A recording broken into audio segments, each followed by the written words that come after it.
प्राणायाम. आणि प्राणायाम हे सगळे आसन फिसन एकाच दिवशी करून उपयोग नाही. त्यासाठी सगळ्यात मुख्य आसन सांगतो, प्राणायाम सांगतो तुम्हाला मी. ओंकार गुंजन सुरुवातीला, नंतर कपालभाती, भ्रामरी आणि मेडिटेशन. हे 5 प्राणायाम फार महत्त्वाचे आहेत. याला विसरायचं नाही. बाकी थोडंफार इकडं तिकडं एके दिवशी सूर्यनमस्कार करायचे, एके दिवशी पाठीवरले करायचे, एके दिवशी पोटावरले करायचे, एके दिवशी जॉगिंग करायची.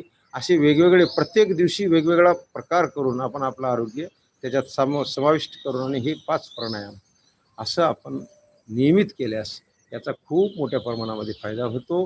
म्हणून त्यासाठी योग साधना फार महत्त्वाची आहे. उज्जयी प्राणायाम ज्यांना थायरॉईड आहे त्यांच्यासाठी फार उपयुक्त आहे.